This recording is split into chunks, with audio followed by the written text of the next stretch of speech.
महफिलें सजेंगी, ये माँ नहीं मिलेगी। किस प्यार से संभाला, किस मुसीबतों से पाला।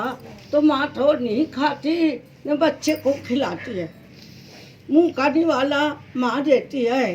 तो अम्मा तुमने पहना आखिरी कफन, चल दिए हम सबको छोड़ कर। अम्मा मिलेंगे अब कहाँ, अम्मा का गम कितना करूं, रो रो पुकारे मैं करूं।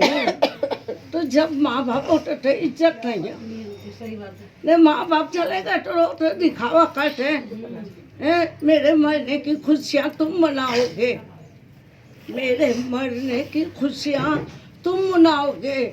मौत पर लाश पर मेरी मातम मचाओगे तुम। माँ का बयान बहुत है बेटा, जो समझता है वो समझता है।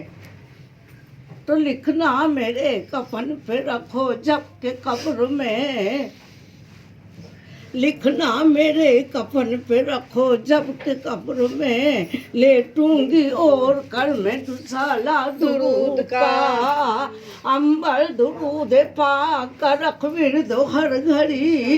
तेरी लगन में होगा उजाला दुरूद का, कीली तो सलाम की ताला दुरूद का। ऐ नूर लिख रही हूँ रिसाला दुरूद का, अपने रसूल पाक पे अपने हबीब पर अल्लाह खुद भेजने वाला दुरूद का।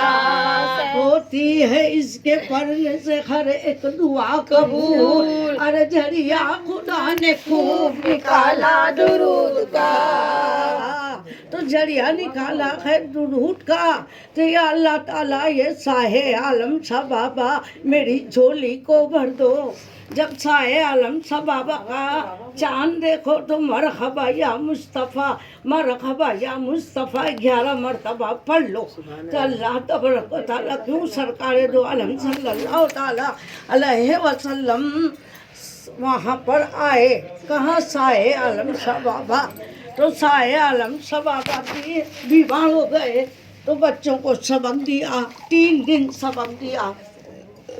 जब हुजूर सरवर कायनात सल्लल्लाहु ताला अलैहि वसल्लम तशरीफ लाए तो बच्चों ने चौथे दिन से पढ़ना शुरू किया। तो कहा हमने तो 3 दिन सबक नहीं दिया। अरे आप तो थे 3 दिन, चेहरा रसूल का है, चेहरा रसूल का कौन थे? साहे आलम सबाबा 3 दिन नहीं आए, हुजूर आ गए, सुभान अल्लाह, सरकार आ गए। तो चांद देखो तो मरहबा या मुस्तफ़ा, मरहबा या मुस्तफ़ा। न जब ईद मिलादुन नबी का चांद देखो तो क्या कहना है? अस्सलातु वस्सलामु अलैका या रसूल अल्लाह, अस्सलातु वस्सलामु अलैका या हबीब अल्लाह, अस्सलातु वस्सलामु अलैका या रसूल अल्लाह। तो अल्लाह तबारक व तआला ने इरशाद फरमाया मेरे महबूब के पास जाओ, दुरूदों के तोहफे पेश करो। तो एक लड़की जवान गुजर गई और उसकी माँ के ख्वाब में आई कि मैं दोज़ख में हूँ। हसन बसरी और राबिया बसरी कहते हैं कि हमने तो उसको जन्नत में देखी। अब तुम बोलते कि वो दोज़ख में है, तो क्या पूछ के आई हो कि भाई ये जन्नत में कैसे गई? ने मैंने उसको दोज़ख में देखी। तो लड़की को पूछा किसने? हसन बसरी ने, राबिया बसरी ने, कि भाई तेरी माँ कहते हैं कि दोज़ख में और हम तुझे जन्नत में देखते हैं, तो इसकी वजह क्या? तो लड़की ने क्या फरमाया कि जब मजलिस होती है और सब बैठते हैं और दुरूद शरीफ पढ़ते फरिश्ते यहाँ पर तशरीफ लाते हैं। आई समझ में, हम समझते कि हम बैठे पर हमारे साथ में फरिश्ते भी बैठे हैं।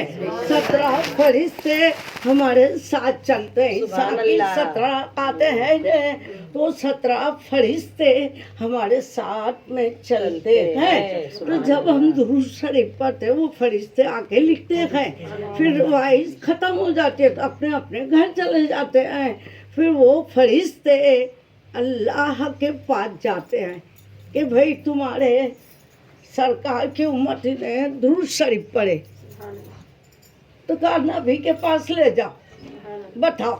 तो कहते हैं कि लिखना मेरे कफन पे रखो, जब के कब्र में लेटूंगी और कर में तू साला दुरूद का, अंबर दुरूद पाक का रख दो हर घड़ी, तेरी लेखत में होगा उजाला दुरूद का। तो साकी पिला रहा है पियाला दुरूद का, ऐ नूर लिख रही हूँ रिसाला दुरूद का, अपने रसूल पाक पे अपने हबीब पर अल्लाह खुद है भेजने वाला दुरूद शरीफ का।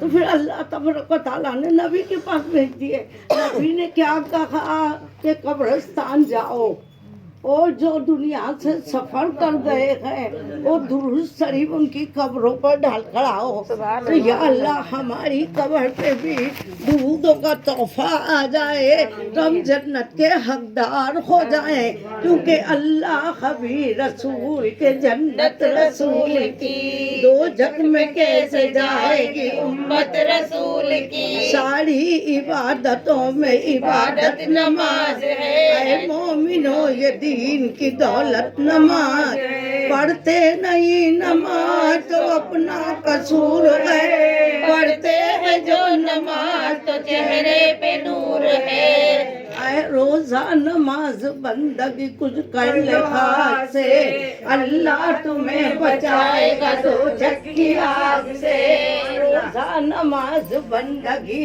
कुछ फर्ज ऐन है, जन्नत उसे मिलेगी जो तालिब हुसैन है। तो मेरी इस्लामी माँ बहने तो कब्रिस्तान में गए फरिश्ते और सबकी कब्रों पर दुरूद शरीफ पेश किए। तो वो लड़की दो झक में थी, वो दुरूद शरीफ की बरकत से अल्लाह ने उसको जन्नत में मुकाम दे दिया। तो ज़ईफ़ होकर भी हम दिल जवान रखते हैं, अली की आन मोहम्मद की शान रखते हैं। तो अल्लाह तबारक व तआला हमको मरते दम तक हमारी जुबान पर कलमा जारी रहे और पढ़ते पढ़ते हम दुनिया से सफर कर जाएं कि ला इलाहा इल्लल्लाह मुहम्मद रसूलुल्लाह, अस्सलातु वस्सलामु अलैका या रसूलल्लाह, अस्सलातु वस्सलामु अलैका या हबीब अल्लाह। तो इस्लामी माँ बहने ये दुरूद शरीफ को विरदे जुबान कर लो ताकि कब मौत आ जाए। कुरान शरीफ को हर जगह लेकर नहीं पढ़ सकते न बेटा, कुरान शरीफ तो लेकर बैठो पाक जगह पर और उसका पढ़ो, तर्जुमा समझो कि कुरान शरीफ रमजान शरीफ का दिल है। अल्लाह जिक्र करने वाली जुबान और शुक्र करने वाला दिल अल्लाह सबको देवे। सही बात है। तो हाँ ऐसा दिल ना देखो हुजूर अकबर सल्लल्लाहु अलैहि वसल्लम का इरशाद है कि जो शख्स 5 नमाज का एहतिमाम करेगा हक ताला शाहनु 5 तरीके से कब्र में इसका इकराम और एजाज दोनों फरमाएंगे। और जिसने नमाज में कोताही की तो उस पर एक सांप ऐसी शिकल का मुसल्लल होगा कि जिसकी आंखें आग की होगी, नाखून लोहे के और नाखून इतने लंबे कि एक दिन अपने पूरा चल के भी जावे तो उनके खत्म तक ना पहुँचे। वो अपने रब ने अपने पर मुसल्लत किया है कि तू सुबह की नमाज ज़ाय करने की वजह से आफताब के निकलने तक मारे जाऊं और जोहर की नमाज ज़ाय करने की वजह से असर तक और असर की नमाज की वजह से गुरूब तक और मगरिब की नमाज की वजह से इशा तक और इशा की नमाज की ज़ाय करने की वजह तक सुबह तक मारे जाऊं। जब एक दफा वो सांप मारता है तो वो मुर्दा 70 हाथ जमीन में धंस जाता है, फिर वापस उसको निकाला जाता है, वापस मारा जाता है। एक आदमी था, उसका सर पत्थर से कुचला, सुहाबिया वहां से निकले कि या रसूल अल्लाह ये कैसा अजाब है? तो के इसको पेशाब की ना एहतियाती करने की वजह से अजाब हो रहा है। पेशाब भी अपने बच्चों को, अपने सोहर को, अपने भाई को, भला अपने से बड़े भाई अपने कहने का बैठ के पेशाब करो ताकि कब्र के अंदर सबको जाना है। देखो नमाज की दावत अपने अपने बच्चों को नहीं देते हैं, खाने की किसी के वहाँ दावत होती है, आज तेरी आंटी नाराज हो जाएगी, तेरी खाला नाराज हो जाएगी, तेरा मामा नाराज हो जाएगा। 5 वक्त अल्लाह अपने को दावत देते हैं। बच्चे को ऐसा नहीं कहते कि बेटा देख तू नमाज नहीं पढ़ेगा तो अल्लाह नाराज हो जाएगा, ऐसा कोई नहीं कहते। दुनिया के फिरके के अंदर अपनी औलाद को मुब्तला माँ बाप ने कराए, फिर वो औलाद